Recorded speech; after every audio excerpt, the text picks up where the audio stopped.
Hello welcome to ज़रा हट के। मुबशर ज़ैदी और वसअतुल्लाह ख़ान का सलाम कबूल कीजिए। आज ज़रार हमारे साथ मौजूद नहीं हैं, उम्मीद है कल वो हमारे साथ होंगे। सबसे पहले बात करेंगे पंजाब में जारी जो ज़िमनी इंतखाबात की। एक NA63 जेहलम जहां पर नून लीग और PTI में खासा क्लोज़ मुकाबला हो रहा है। अभी तक गैर सरकारी गैर हतमी नताइज के मुताबिक 95% नशिस्तों के जो रिज़ल्ट्स आए हैं जो पोलिंग स्टेशंस के, उनमें जो है नून लीग के उम्मीदवार मतलूब मेहदी, राजा मतलूब मेहदी, वो 10,000 के लगभग वोटों से लीड कर रहे हैं। दूसरे नंबर पर PTI के फवाद चौधरी हैं जिन्होंने 71,000 वोट लिए हैं, 81,000 मतलूब साहब के। उसके अलावा PS 232 विहाड़ी, वहाँ पर और ज़्यादा क्लोज़ मुकाबला हुआ और नून लीग के उम्मीदवार जो हैं कसेलिया साहब, उन्होंने PTI की आयशा जट को जो है तकरीबन 1,000 वोट से शिकस्त दी है। ताहम अब ये भी गैर सरकारी गैर हतमी नताइज हैं और अभी तक PTI कैंप्स का ये कहना है कि ऑफिशियली कोई उनके पास ऐसे नताइज मौजूद नहीं हैं जिसकी बिना पर ये कहा जाए कि PTI ये इलेक्शंस हार गई है।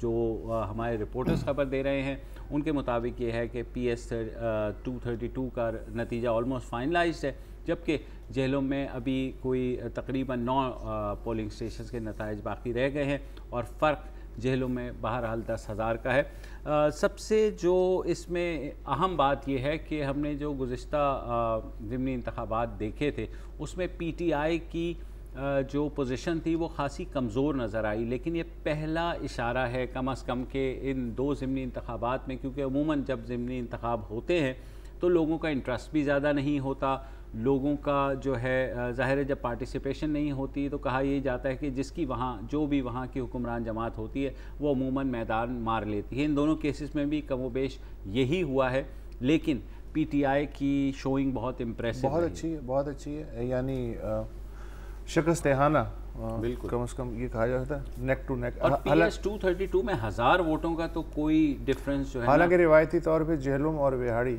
नून लीग के इलाके समझे जाते हैं और बहरहाल अगर PTI, जिसके बारे में एक मिथ ये है कि शहरी तंजीम है और देही इलाकों में इतनी ज़्यादा उसकी जड़ें मजबूत नहीं हैं और देही इलाकों की जो सियासी दुनिया है जोड़ तोड़ की, उससे बहुत ज़्यादा शायद वो वाकिफ़ नहीं है, उस हालत में भी अगर PTI इस तरह की कारकर्दगी का मुजाहरा करती है तो मेरा ख्याल है कि नून लीग जो है उसको कान लेने चाहिए, मसले को और ज़्यादा सीरियस लेना चाहिए।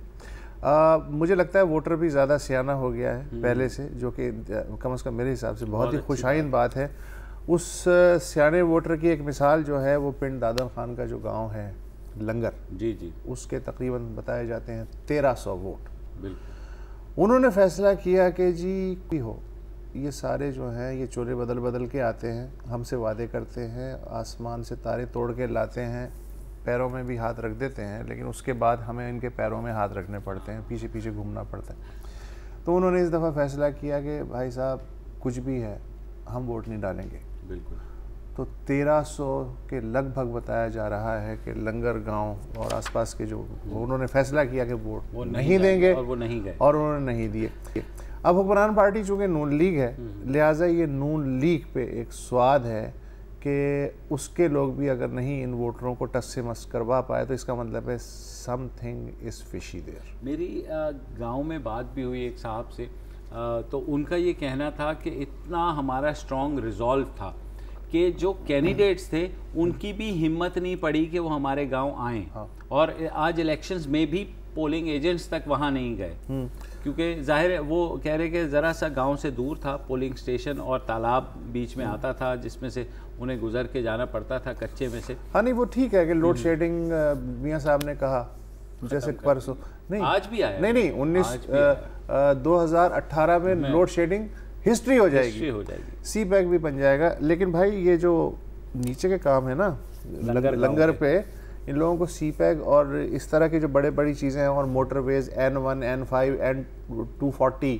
बिल्कुल ये इससे ज़्यादा सरोकार ये है कि उनके गांव में पानी की लाइनें ठीक हो जाए, उनकी सड़कें पक्की हो जाए और जो प्राइमरी स्कूल है वो अपग्रेड हो जाए। तो कुर्ते पे तवज्जो ना दे, पैजामे पे भी तवज्जो दे, मेरा ख्याल है ये सही बात है।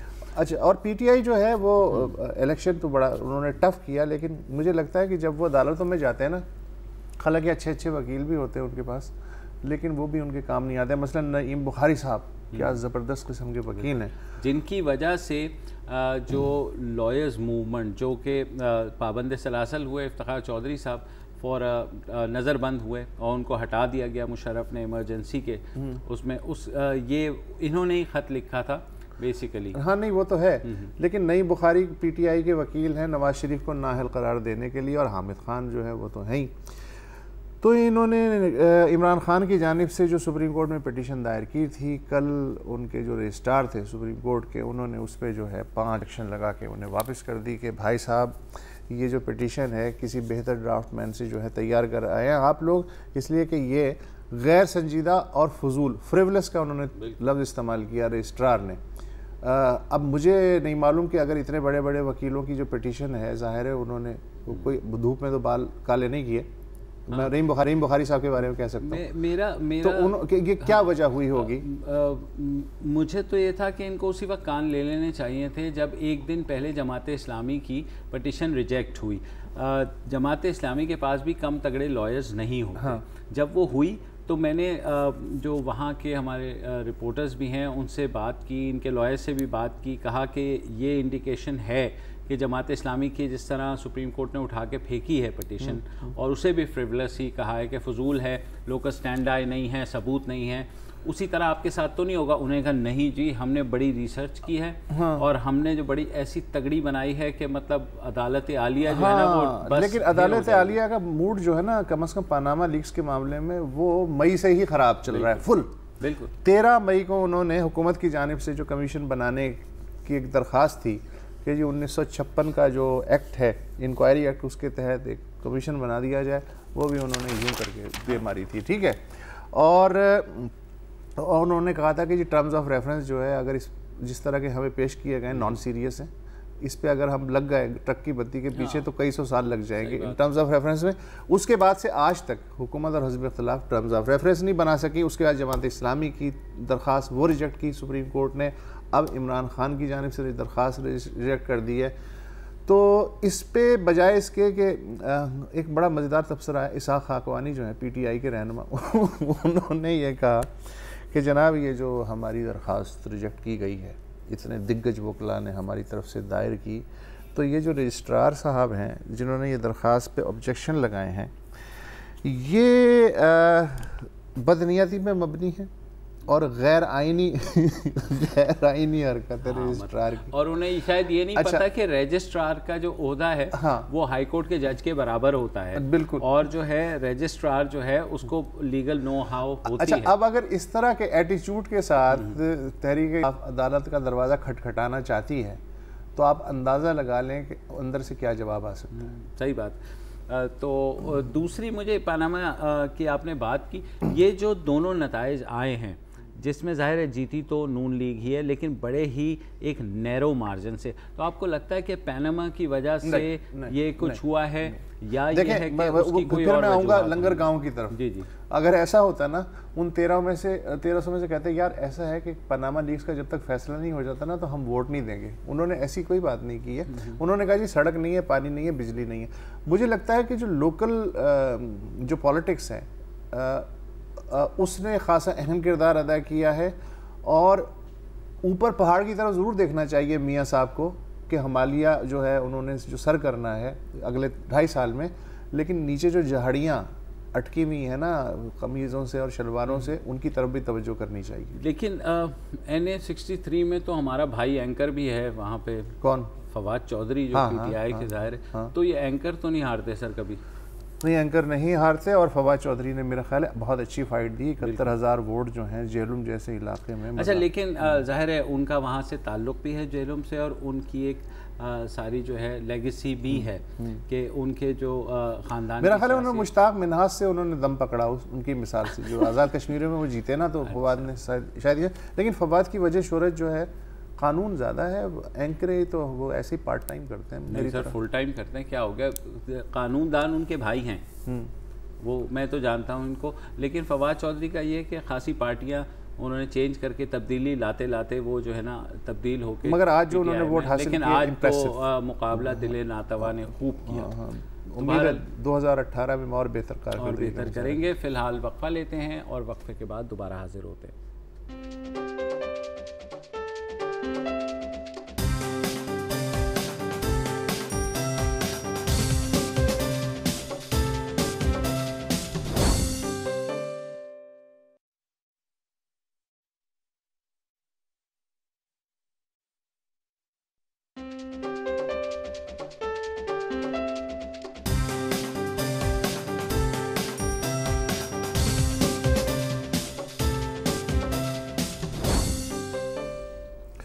Welcome back. पिछले सेगमेंट में हम ये बात कर रहे थे कि सुप्रीम कोर्ट के रजिस्ट्रार ने जिस तरह मियां नवाज शरीफ और उनके दामाद कैप्टन सफदर और वज़ीर ख़जाना इसहाक़ डार के ख़िलाफ़ इमरान ख़ान की पिटीशन जो नईम बुखारी साहब एडवोकेट की तरफ से दायर की गई थी, वो जिस तरह ऑब्जेक्शन लगा के रिजेक्ट की है रजिस्ट्रार साहब ने बकौल PTI के कुछ रहनुमाओं के, हमें जिस तरह बिस्त किया गया है, तकरीबन उसी तरह का सलूक बरतानवी हाई कमीशन ने वजारत दाखिला के उस डोसियर के साथ किया है जो कि MQM के कायद के ख़िलाफ़ मुबैना पाबंदियों के सिलसिले में बरतानवी हुकूमत को अरसाल किया गया था। बरतानवी हाई कमिश्नर थॉमस ड्रू ने आज कायद हिज़्ब इख्तिलाफ खुर्शीद शाह से मुलाकात की। खुर्शीद शाह ने उन पर ज़ोर दिया कि जनाब वहाँ जो बैठे हुए हैं आपके बरतानवी शहरी मिस्टर हुसैन, वो आपकी सरज़मीन का इस्तेमाल करते हुए ना सिर्फ समंदर पार लोगों को तशद्दुद पे उकसा रहे हैं, बल्कि वो बरतानवी क़वानीन की भी शदीद खिलाफ वर्जी कर रहे हैं और इंटरनेशनल क़वानीन की भी। ब्रिटिश हाई कमिश्नर साहब ने ये कहा कि भाई ऐसा है कि हमें जो डोसियर दिया गया है चौधरी निसार अली की वजारत दाखिला की जानिब से, उसमें कोई एक भी ऐसी ठोस बात नहीं है जिसकी बुनियाद पे बरतानवी कानून अपने इस शहरी के ख़िलाफ़ हरकत में आ सके। तो मसला ये है कि अब ज़ाहिर है कि वज़ीर दाखिला की जानिब से एक तो वो तकरीर का टुकड़ा पेश किया होगा और उसकी बुनियाद पर गम और गुस्सा भी है, और मुझे नहीं समझ में आ रही कि हुकूमत बरतानिया को और क्या सबूत चाहिए ठोस कि जिसकी बुनियाद पे वो अच्छा, लेकिन उसके बाद आप ये ना रहें, क्योंकि वज़ारत दाखिला की ने एक वो जारी की है AP के मुताबिक, गैर मुल्की खबरसां एजेंसी है, उन्होंने कहा है कि जी हमने जो है ना उनको सारे सबूत दे दिए हैं और उन्होंने हमें यकीन दहानी कराई है कि कार्रवाई होगी। अच्छा, जहाँ तक डोसियर नहीं है, ये एक रेफरेंस कहा जा रहा है। अच्छा, इससे एक हफ़्ते पहले चौधरी निसार खुद प्रेस कॉन्फ्रेंस तो नहीं, जो रिपोर्टर्स के साथ उन्होंने एक मीटिंग की, उसमें कह चुके थे कि ये रेफरेंस नहीं है, मतलब ये हम वो भेज तो रहे हैं। और बेसिकली जब मेरी बात हुई वजारत दाखिला से भी और सिंध हुकूमत से भी, तो ये सिंध हुकूमत की तरफ से प्रोवाइड करदा फुटेज और ये वो सारा वो करके वो सब ठीक है, ये तो सुन तो लेना। तो उसके बाद जो है ना उसकी बिना पर इन्होंने ये कहा, पहले ये चीज़ कही गई कि उन्होंने फ़ौज और DG रेंजर्स के ख़िलाफ़ वो किया, तो उसमें से उनका ये जवाब था कि वो हमारे आइन के तहत या कानून के तहत जुर्म नहीं है, तो आप कुछ और चीज़ भेजें। फिर इन्होंने केस बनाया है अब के inciting people to violence while sitting in London, तो वो केस था और उन्होंने कहा उससे एक शख्स की हलाकत हुई है और तोड़ फोड़ हुई है और मीडिया का, और सारे ये कह रहे थे कि शायद ये इसके ऊपर कुछ ना कुछ उनके ऊपर पाबंदियां लग जाएं अगर फॉर्मल अरेस्ट नहीं होगी। लेकिन आज जिस तरह उन्होंने बात की है, सीधी बात की बरतानी हाई कमिश्नर ने कि साहब ठोस सबूत जो हैं। अच्छा, ठोस सबूत का मामला ये है कि ज़ाहिर है कि पूरा एक law department government of Pakistan का मौजूद है और उन्हें ये भी पता होगा कि कौन से कवानीन बरतानिया में हैं जिनके तहत आप उन पर काम कर सकते हैं। मेरा ख्याल है कि डोसियर भेजने से पहले कम से कम ये छानबीन ज़रूर करनी चाहिए थी कि इसमें ये वापस तो नहीं आ जाएगा लीगली। और ये बिल्कुल ऐसा ही हुआ है। मुझे याद पड़ता है कि पिछले साल बहुत ढंडोरा पीटा गया था कि साहब बलूचिस्तान में जो भारतीय मुदाखलत है, अक़वाम मुत्तहिदा के सेक्रेटरी जनरल को और वज़ीर ख़ारजा जॉन कैरी को डॉक्टर मलिया लोदी ने पेश किए थे, वो तस्वीर भी आई थी कि वो डोसियर देते हुए। अच्छा, और बाद में जो है वो उन्होंने कहा जनाब कि ये इसमें क्या है, तो उन्होंने कहा जी कि सरकमस्टांशियल जो है सबूत मौजूद हैं। तो आई होप कि इन्होंने इससे ज़्यादा स्ट्रॉन्ग सबूत बरतानिया को पेश किए होंगे, लेकिन बरतानवी कवानीन के तहत उनकी गिरफ्त क्यों नहीं हो सकती, मेरा ख्याल है कि ये पहले स्टडी करना चाहिए थे वजारत दाखिला। एग्जैक्टली और बार बार ये टू एंड फ्रो नहीं जा सकते कि यार बात सुनना, ये हमारे पास एक सबूत आया, जरा चेक करके बताओ कि ये सही है कि नहीं अच्छा ठीक है, ये वापस कर दो, हम दोबारा से चलो अच्छा ये इसमें मज़ा नहीं आया, चलो ये वापस ले लेते हैं और दूसरा हम कर देते हैं। तो जाहिर है लीगल डिपार्टमेंट होता है, लीगल माइंड, और जाहिर है जब हाई कोर्ट या सुप्रीम कोर्ट में आप प्रैक्टिस करते हैं तो आप यूके की जूरिस्प्रूडेंस का हवाला भी देते हैं, इंडियन जूरिस्प्रूडेंस का हवाला भी देते हैं, आपको एग्जैक्टली पता होता है कि क्या चीज़ उनके कानून के तहत जो है इस दायरे में आती है। और आप मुझे 3-4 लॉयर्स ने ये बताया था कि अगर ये हम कहते हैं कि भाई इंसाइट कर रहे हैं वायलेंस और जिसकी वजह से ये गड़बड़ हुई है, तो मेरा जो इन्होंने रेफरेंस भेजा उसमें कोई ऐसी ही बात थी। लेकिन बात यह है कि अगर बरतानिया चाहे ही ना कोई कार्रवाई करना तो हम क्या कर सकते हैं? हाँ नहीं, ये बात आपकी दुरुस्त है। ये पहलू भी हो सकता है कि कानूनी तौर पे तो हो सकता है कि वो कार्रवाई कर सकते हो, लेकिन कुछ और मफादात हैं जिनकी बुनियाद पे वो फ़िलहाल कार्रवाई से बिल्कुल चूक रहे हों। लेकिन ये हमारे सबूत हर दफ़ा क्यों रिजेक्ट होते हैं? जैसे आपने कहा कि चाहे बलूचिस्तान पे भेज दें या आप, मुझे आपकी इस बात पे वो अपना दोस्त याद आ गया कि यार ये हर दफ़ा लड़ियों पे ही क्यों जुल्म होता है। बिल्कुल यही मैं आपसे पूछना चाह रहा हूँ सर। ये कानून को उस वक्त हरकत में लाया जाता है जब उसे हरकत में लाने की ज़रूरत होती है, और ख़ुसूसन इंटरनेशनल रिलेशंस में गुफ्तगू सिर्फ कानूनी नहीं होती। अगर कानूनी होती तो इंटरनेशनल रिलेशंस जो हैं वो शरीफों की आमाजगाह होते, लेकिन आपको पता है कैसा कैसा इंटरनेशनल रिलेशंस में कैरेक्टर पड़ा, या फिर कश्मीर में जो कुछ हो रहा है उस पर बैनुल अक़वामी बरादरी ने बहुत तवील है, लिस्ट बहुत तवील है, सिर्फ कानून की बुनियाद पर ज़िंदगी बसर नहीं होती। ठीक है, मेरा ख्याल है कि तो जिसकी लाठी उसकी भैंस ही है बस। ये है नेचुरल लॉ, तो यही है। ठीक है जनाब, एक छोटा सा वक्फा लेते हैं, न्यूज़ अपडेट्स देख लीजिए, उसके बाद वापस आते हैं।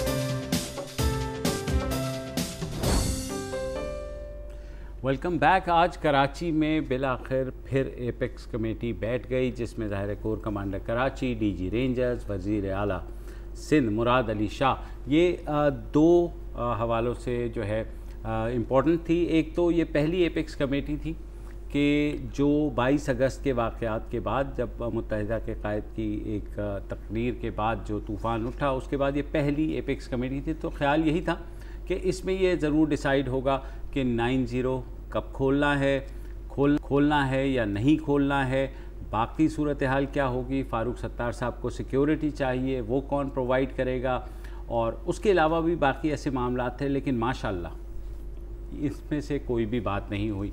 बात हुई है सिर्फ एक जो सामने आई है वो है कि हंगामा आराई से निमटने के लिए एक नई फ़ोर्स बनाई जाएगी, यानी पुलिस में से एक छोटी सी जो पोर्शन है उसको निकाल के उसको जो है गेयर पहना, यानी किट पहना के, आप जो ज़ाहिर है टेनिस बॉल से नहीं, अब हार्ड बॉल से खेलने के लिए जो प्रॉपर किट होती है वो एंटी राइट फोर्स जो कि दुनिया के वैसे तमाम बड़े शहरों में होती है जहाँ प्रोटेस्टर्स होते हैं, ज़ाहिर है राइट्स की ट्रेनिंग के लिए। अच्छा, और उससे पहले भी counter terrorism cell investigation unit के नाम से भी पुलिस में एक यूनिट काम कर रहा है, उसका भी तकरीबन यही काम है। फिर एंटी वायलेंट क्राइम फोर्स के नाम से भी एक यूनिट कायम कर रहा है, उसका भी यही काम है। पंजाब में एलीट फोर्स है। हाँ अच्छा, अब मुझे लगता ये है कि ये जो है ना बड़ा आसान काम होता है। मसलन मोहल्ले में, आपके मोहल्ले में भी एक चाय का होटल है, आपने नोट किया होगा कि हर 6 महीने बाद होटल वही रहता है, चाय मिल रही होती है, बोर्ड बदल जाता है। इकबाल रेस्टोरेंट, उसके बाद कोयटा उन्नावी रेस्टोरेंट हो जाता है, उसके बाद अब्दुल गफूर कैफ़े अब्दुल गफूर हो जाता है, जगह वही रहती है, चीज़ भी वही बिक रही होती है, बोर्ड चेंज हो जाता है। तो मेरा ख्याल है कि इनके पास यही है कि नाम बदल के यूनिटों का, मुझे याद है ईगल स्क्वाड और थंडर स्क्वाड और पता नहीं कौन कौन से स्क्वाड है, अब एंटी राइट फोर्स उन्होंने रख दिया है। सॉरी, मौला बख्श चांडियो जो कि एडवाइज़र हैं गवर्नमेंट ऑफ सिंध के, उन्होंने एक बड़ी मज़ेदार बात की। उन्होंने कहा कि एपेक्स कमेटी के इजलास में पुलिस इस्लाहात पे भी गौर किया गया। यानी नेशनल एक्शन प्लान के तहत बनी है ना एपेक्स कमेटियाँ, तो 2 साल तो होगा ही नहीं। 2 साल बाद बयान ये आ रहा है कि पुलिस इस्लाहात पे गौर किया गया। वाह वाह सर, देखिए ना, इससे आप संजीदगी का आप अंदाज़ा लगा सकते हैं। और इसके अलावा जो डीजी रेंजर साहब जो हैं उन्होंने कारकर्दगी अपनी पेश की। उन्होंने कहा जी कि 654 टारगेट किलर्स पकड़े गए जिन्होंने 5863 हलाकतों का एतराफ़ कर लिया है। ठीक है, अच्छा, इससे पहले भी इस तरह के अदाद शुमार जो हैं कि इतने लोग इफराज जुराइम में गिरफ्तार हुए, 10,000, 7,000, 8,000, ये खबर तो आ जाती है चार्ट की मदद से, लाल बत्ती की मदद से वो बता देते हैं और इम्प्रेसिव वो होती है, प्रेजेंटेशन होती है। उसके बाद ये नहीं पता चलता कि उसमें से कोर्टों ने ज़मानत कितनों की कर दी, रिहा कितनों के हो गए, कौन सा जेल में है, कौन सा नज़रबंदी कैंप में है, कौन सा सेफ हाउस में है, कौन सा दोबारा अरेस्ट हो गया, कौन सा फरार हो गया। ऐसे नहीं होता। ये होता है जनाब 654 टारगेट किलर्स, 5863 हलाकतों का एतराफ़। अब ये एतराफ़ कोर्ट मानेगी, एडमिसिबल होगी, ये हमारा मसला नहीं है। एक बात, हाँ, आपको पता है आपका भाई इन्वेस्टिगेटिव जर्नलिस्ट है, यस, तो जाहिर है आपको पता है जब आप आए थे तो मैं कहीं गया हुआ था जी। तो एक साहब थे जो एपेक्स कमेटी में बैठे हुए थे, मैं उनसे ज़रा सू लेने गया अंदर क्या हुआ। तो ये जो फिगर्स हैं, बेसिकली फिगर्स ये पेश हुए हैं कि इस साल कराची में 1088 लोगों को पकड़ा गया। ठीक है, ठीक है, जिसमें ज़ाहिर है टेररिज्म रिलेटेड या जैसे टारगेट किलर्स कह रहे हैं, जिसमें से सिर्फ 295 को कह रहे हैं कि सज़ा हुई है और बाकी जो है सबके सब इस वक्त छूट के निकल चुके हैं। हाँ, तो ये परसेंटेज जाहिर है आप खुद अंदाज़ा लगा लें, तकरीबन ये 25% साथ में ये भी तो बता दिया जी बिल्कुल नहीं, ये इन्वेस्टिगेटिव रिपोर्टर को ही तलाश क्यों करने पड़ता है अगला मसला। हाँ ना, मतलब ये अगर आप खुद बता दें तो लोगों के लिए, लेकिन वो खुद में फिर वो 1088 नहीं होता, फिर तो 6000 लोग पकड़े। और जो है तल कलामी भी हो गई प्रोसिक्यूटर जनरल से, डीजी रेंजर्स की भी, उन्होंने कहा कि जनाब आपने जो है ना ये आपकी वजह से छूट जाते हैं। और ये वो कह रहा है भाई मैं क्या करूं, अगर सबूत दे दें तो मैं भी अदालत को पेश कर दूं। तो कहने अगर हो जाते तो जाहिर है फिर हर बंदा जो है अदालत से। अच्छा, और एपेक्स कमेटी ने एक फैसला, एक मैंने अखबार की वेबसाइट देखी है, द न्यूज़ के हिसाब में उन्होंने कहा है, उन्होंने रिपोर्ट किया है, अल्लाह जाने ये दुरुस्त है या नहीं, कि एपेक्स कमेटी ने यह फैसला भी किया है कि तमाम सियासी जमातें जिनके दफातर गैर कानूनी तौर पे नाजायज़ बने हुए हैं मुख्तलिफ ज़मीनों पे, वो सब गिराए जाएंगे। तो इसका मतलब ये है कि कल से मुस्लिम लीग नून, अवामी नेशनल पार्टी, पीपल्स पार्टी और जमीयत उलमा इस्लाम, जमात इस्लामी, सबको होशियार हो जाना चाहिए। अच्छा, इसमें वो नहीं आते, वो जिन्होंने ऑफिसेज जो हैं वो हेरिटेज बिल्डिंग्स में बनाए हुए हैं, मेरा ख्याल में वो तो नहीं, वो सब आते हैं। अच्छा, तो कल से अब आप चूंकि एपेक्स कमेटी ने फैसला शुरू हो जाएगी, पूरे शहर में गतर मच जाएगा, इधर से बुलडोजर उधर से, इसलिए एमकेएम के तकरीबन इन्होंने जितने भी गिरा दिए, बाकी जो है तालाबंद कर दिए, बहुत अच्छा किया, नाजायज़ दफातर होने ही नहीं चाहिए। लेकिन कल से खुशाइन बात यह है कि अब आप ये भी पढ़ेंगे कि पीपल्स पार्टी के इतने दफ्तर गिराए गए, अवामी नेशनल पार्टी के, जमात इस्लामी के, अगर कोई है जेयूपी के, सबके गिराए जाएंगे। तो एक ही सफ़ में खड़े हो जाएंगे महमूद व अयाज़। लेकिन ये है कि बकौल जावेद सबा जो मेरे दोस्त शायर हैं, उनका एक मिसरा है कि सभी चलते रहेंगे साथ मेरे, मगर ये सिर्फ अंदाज़ा है मेरा। बिल्कुल, आपका अंदाज़ा है, जाहिर है वो देख लेंगे, 24 में पता लग जाएगा। आपको पता है जब एपेक्स कमेटी मिलती है तो फैसलों पे ऐसा अमल दरामद होता है कि अल-अमान अल-हफीज़ हो जाता है। अच्छा, तो यहाँ पे जो है ना सर, अभी तक जो थोड़ी सी क्योंकि प्रॉब्लम है, सिंध गवर्नमेंट कहती है कि जी हमने सील करने का तो नहीं कहा था 90 आप। अच्छा, मज़े की बात है कि एपेक्स कमेटी अब फैसला कर रही है कि सबके दफ्तर गिरा दिए जाएंगे। हाँ। जबकि एपेक्स कमेटी के इजलास से पहले बग़ैर किसी अदालती हुक्म के या एपेक्स कमेटी के किसी फैसले की रोशनी में पेशगी अमल दरामद हो चुका है एडवांस में। एग्जैक्टली, फैसला बाद में किया। हाँ, फैसला बाद में हुआ। ये बिल्कुल ऐसा है कि वो सरदार जी ने जैसे कहा था ना, वो एम्पायर ने कहा जी इंतज़ार कर लेते हैं फुटबॉल का, तो सरदार जी कहने लगे ओ जी तुसी मैच शुरू कराओ, फुटबॉल के अंदर रहेगा। बिल्कुल यही एग्जैक्टली। तो एपेक्स कमेटी वैसे अभी तक सिर्फ सिंध में ही एग्जिस्ट कर रही है? नहीं, पंजाब में भी है, पंजाब में भी है, लेकिन वहाँ सिविलियन गवर्नमेंट जो है वो भी कारकर्दगी का मुजाहरा कर रही है। बलूचिस्तान में इसलिए ज़रूरत नहीं है कि वो तो टोटल ही एपेक्स कमेटी है 1 2 और ऊपर से नीचे। और खैबर पख्तूनख्वा का मुझे कोई ज़्यादा इल्म नहीं है। वक्फा भी सर पे है, वक्फा ले लेते हैं।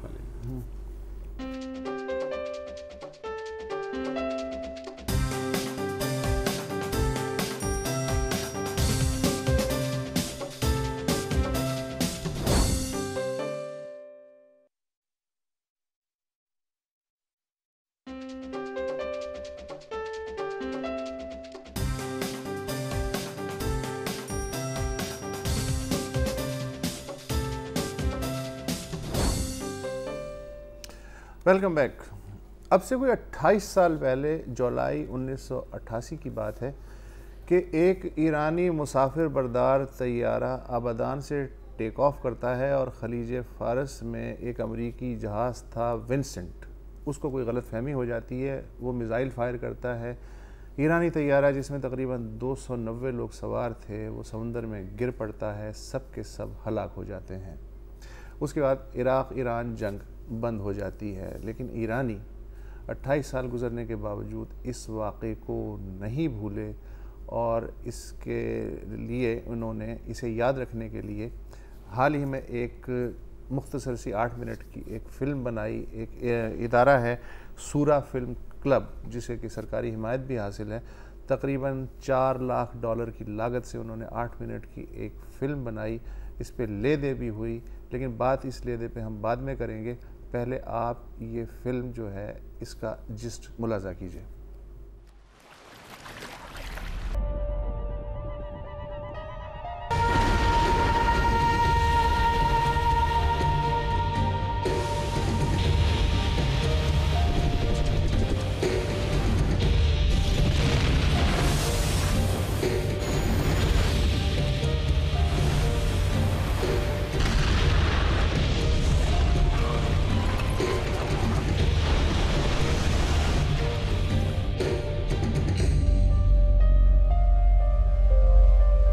तो जनाब ये फिल्म है, ईरानी फिल्म इंडस्ट्री आपको पता है कि खासी मशहूर है और बड़ी ये कहा जाता है कि वो जो फिल्में बनाते हैं बड़ी ज़बरदस्त होती हैं, लो बजट में ज़बरदस्त फिल्म। लेकिन इस पर थोड़ा सा क्रिटिसिज्म ये हो रहा है, मसलन खासी ईरानी चैनलों ने ये फिल्म चलाई, पिछले 1 महीने में चल रही है, तारीफ़ भी कर रहे हैं लोग कि जज्बा हुब्बुल वतनी जो है उभारने का एक कोशिश है और डिजिटल एज में बहुत टेक्निकली बहुत अच्छी फिल्म बनाई गई है। लेकिन पासदारान इनकलाब का एक अखबार है जावेदान, उसने क्रिटिसिज्म किया। उसने कहा है कि ऐसा लगता है कि इस फिल्म का जो प्रोड्यूसर है उसने बॉलीवुड की फिल्में बहुत देखी हैं। मुझे लग रहा था परचम की जो ताकत है उससे सुनामी एक डेवलप करना और फिर उसमें सारा अमेरिकी फ्लीट का डूब जाना, तो ये मतलब हो सकता है ये मतलब फिक्शन है, जिस तरह एंड ऑफ टाइम या इधर उधर बनती हैं। हाँ, तो मेरा ख्याल है फिल्म को फिल्म की तरह देखना चाहिए। तो मुझे ज़ाती तौर पे तो ये फिल्म अच्छी लगी है। अब कम से कम शुक्र है इन्होंने ये नहीं किया, जैसे मैंने अभी एक तमिल फिल्म देखी कि उसमें जो हीरो है वो केला खाता हुआ जा रहा है और सामने से विलन आता है, केला खींच के मारता है, तो उसका जो है वो दिल फाड़ता है, वो दूसरी तरफ से केला निकल जाता है।